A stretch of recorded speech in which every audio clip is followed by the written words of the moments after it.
Hey everyone, स्वागत है आपका मेरे चैनल पर। तो हाजिर हूँ मैं फिर से एक न्यू इंटरेस्टिंग मोरल स्टोरी के साथ। आज की जो स्टोरी है यह एक शॉर्ट इंग्लिश स्टोरी है। तो इस स्टोरी में आप हिंदी में अनुवाद करना सीखेंगे पूरी स्टोरी का। इसके साथ ही स्टोरी को रीड करना और इंग्लिश वर्ड्स के करेक्ट प्रोनाउंसिएशन के बारे में भी सीखेंगे। तो अगर आप इस चैनल पर न्यू हैं, मेरी वीडियो को पहली बार वॉच कर रहे हैं, तो मेरे चैनल को सब्सक्राइब ज़रूर करें और जो बेल का आइकन दिख रहा है उसे भी प्रेस कर दें ताकि मेरी आने वाली वीडियोस का नोटिफिकेशन आप तक पहुंच जाए।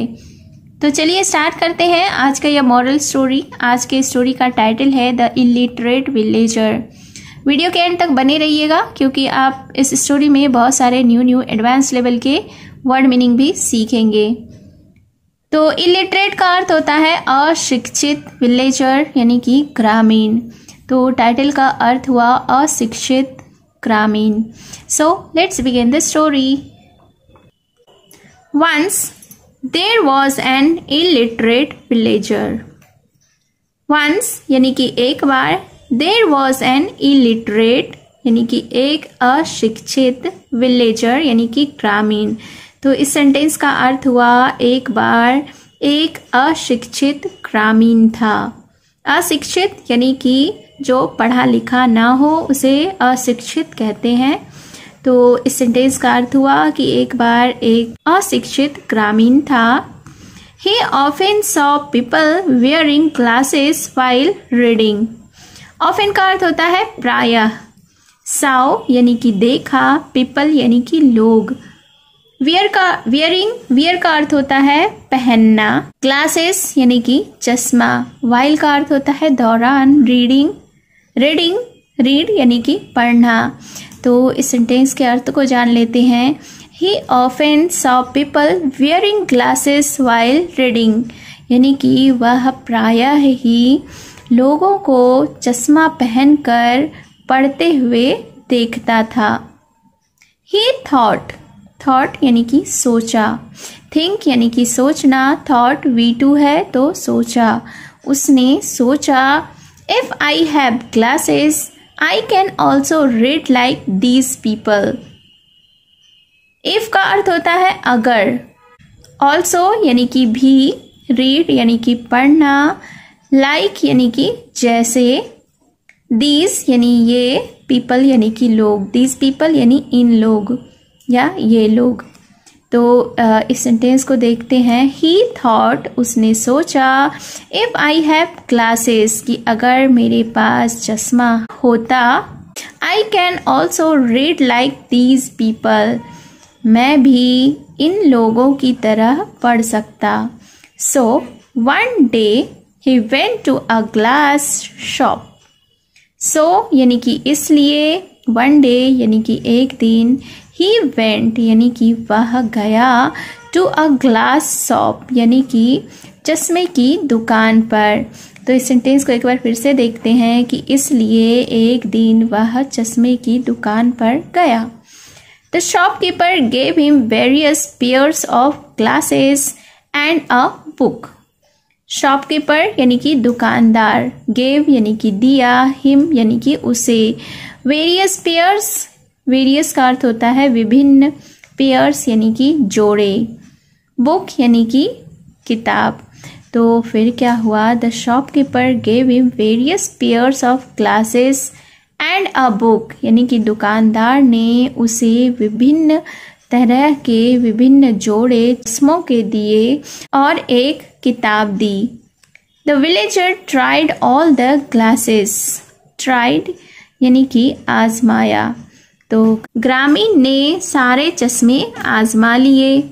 But he could not read anything यानी कि कुछ, लेकिन वह कुछ भी पढ़ नहीं सका।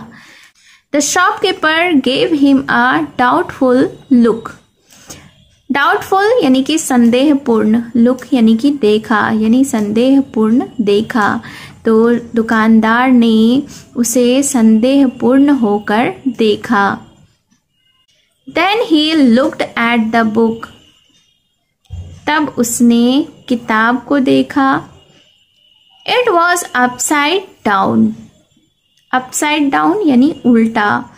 तो यह उल्टा था, यानी कि वह जो किताब ग्रामीण अशिक्षित ग्रामीण पकड़े हुआ था वह उल्टा था।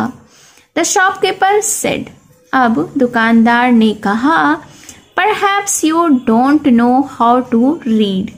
परहैप्स यानी कि शायद, डोंट नो यानी कि नहीं पता, हाउ टू रीड यानी पढ़ना।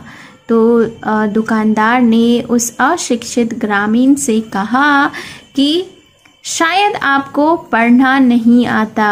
The villager said, no I don't. अब ग्रामीण ने कहा कि नहीं, मुझे नहीं आता या मुझे नहीं पता। I want two by glasses so that I may read like the others.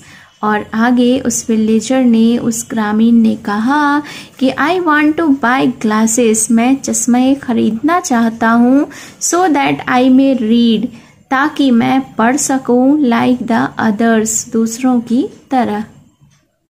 But I can't read with any of these glasses, लेकिन मैं इनमें से किसी भी चश्मे से पढ़ नहीं सकता।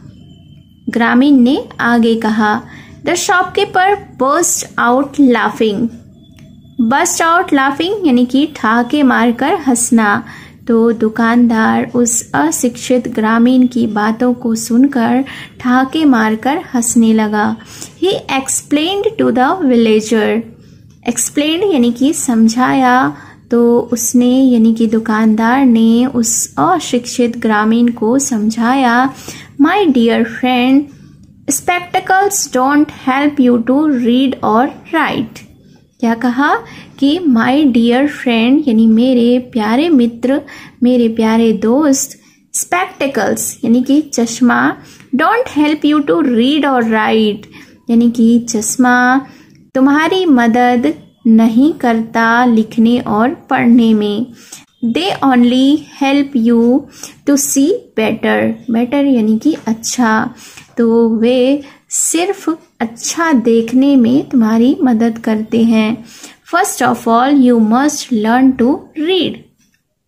फर्स्ट ऑफ ऑल यानी कि सबसे पहले, लर्न यानी कि सीखना। तो उस शॉपकीपर ने उस अशिक्षित ग्रामीण से आगे कहा कि फर्स्ट ऑफ ऑल यानी कि सबसे पहले you must learn to read, आपको पढ़ना सीखना होगा। Moral of the story is to not copy others. Copy यानी कि नकल, अदर्स यानी दूसरों का।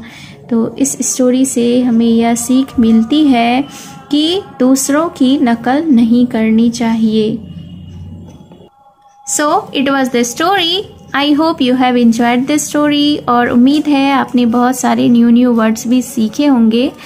तो आपको यह स्टोरी कैसी लगी कमेंट बॉक्स में ज़रूर बताएं। और अगर आपने अभी तक मेरे चैनल को सब्सक्राइब नहीं किया है तो चैनल को सब्सक्राइब करके बेल आइकन भी हिट कर दें। तो मिलती हूँ मैं फिर से एक न्यू इंटरेस्टिंग मोरल स्टोरी के साथ। Till then take care and bye bye.